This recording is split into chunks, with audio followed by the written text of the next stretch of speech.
Hello mga ti! Tara! Samahan niyo ako ngayong araw. For today's video, tayo nga ngayon ay kakain sa labas kasama ang family ko. At isusurprise din natin si Yuria. Pero bago nga yan mga ti, niyaya nga ako dito ni Yuria na magpa-nail salon. Bigla niya nga akong chinat kagabi kung free daw ba ako today. At buti naman wala akong gagawin. At ayan nga mga ti, nakapagpa-pamper pa nga tayo. Dito nga pala kami nagpa-nail sa Savina. Malapit nga lang to sa amin mga ti, sa Taft lang to. At sabi nga ni Yuria, dito daw siya madalas nagpapa-nail. Ganda yung service nila at hindi rin sila overpriced. Grabe no, ang bilis talaga ng panahon. Bigla ko kasing naalala yung lola na mahilig kasi siya magpamani-pedi. Habang nagpapamani-pedi nga, ayun, nakikipagtsikahan siya. Ngayon kami na nga dalawa yung gumagawa no. Huwag malikot man. Ay, sorry. Napagalitan ni ate. Sorry po. Hindi ko na nga namalayan yung oras. Kasi nag-enjoy nga kami kakatsikahan. At ito na nga pala yung pinagawa naming nails. Ang ganda diba? Nakalimutan ko na nga yung price niyan mga ti. At thank you so much Trini dahil nilibre niya nga ako. Gusto ko pa nga siyang yayain sa cafe. Kaya lang may surprise nga ako sa kanya. Kaya sabi ko mag-take out na lang kami ng bibimba at banana. At sa bahay na nga lang namin to kainin. At ito na nga yung surprise natin mga ti. Surprise! Surprise! Oo nga! Ay, nice! Surprise, Yuria!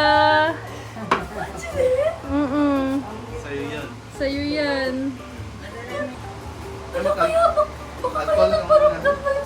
Kanina nga habang nasa nail salon kami, nakwento niya nga sa akin na napanaginipan niya daw si Ching Ching. Nagulat nga rin ako nung nakwento niya yun sa akin mga ti. Kaya nga bigla na siyang naluha dyan. At tignan nyo nga yung papi nakaabang na talaga sa kanya. Pero sabi nga namin, mag-alcohol muna siya bago niya hawakan dahil baby pa to. Kasi sabi ko wala akong gift sa'yo yung graduation. Wala! Sobrang ganda naman ng Alam ko maaalagaan mo yan. Ang bait niyo, Hindi siya sobra. sumisigaw. sobrang halatang mabait.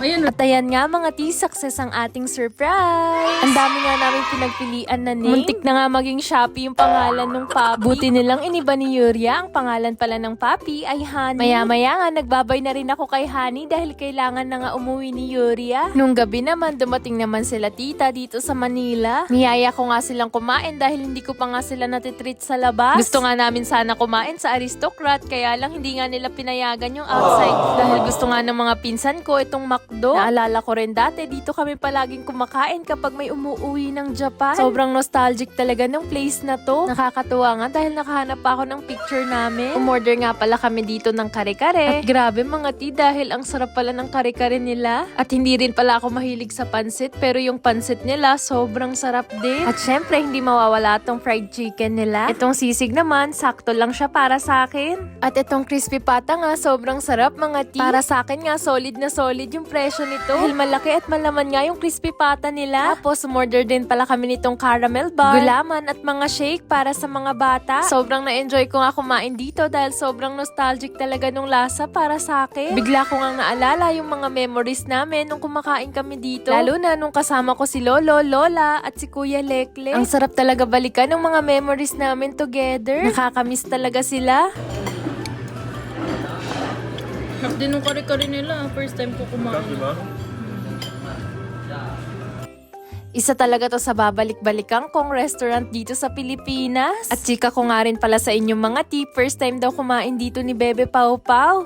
At sabi niya nga, sobrang sarap daw ng mga pagkain. Hindi pa nga kami natatapos kumain dyan, gusto niya na daw bumalik. Pero panigurado nga, itong kare-kare nila ay babalikan ko talaga. Dahil kita nyo nga, sobrang na-enjoy ko talaga siya. Grabe, sobrang busog nga namin mga ti at madami pa nga kaming natirang pagkain, kaya tinake out namin. Para nga mamaya, may pampulutan pa. Char! Ay teka, hindi pa pala tapos kumain si Bebe Pau Pau. Ang takaw talaga. Char! Sobrang sulit nga ng binayad namin dito sa Max dahil sobrang dami talaga ng serving nila at quality yung mga pagkain. Hindi katulad dun sa isang ka na na-orderan namin dati. Yan lang for today's video.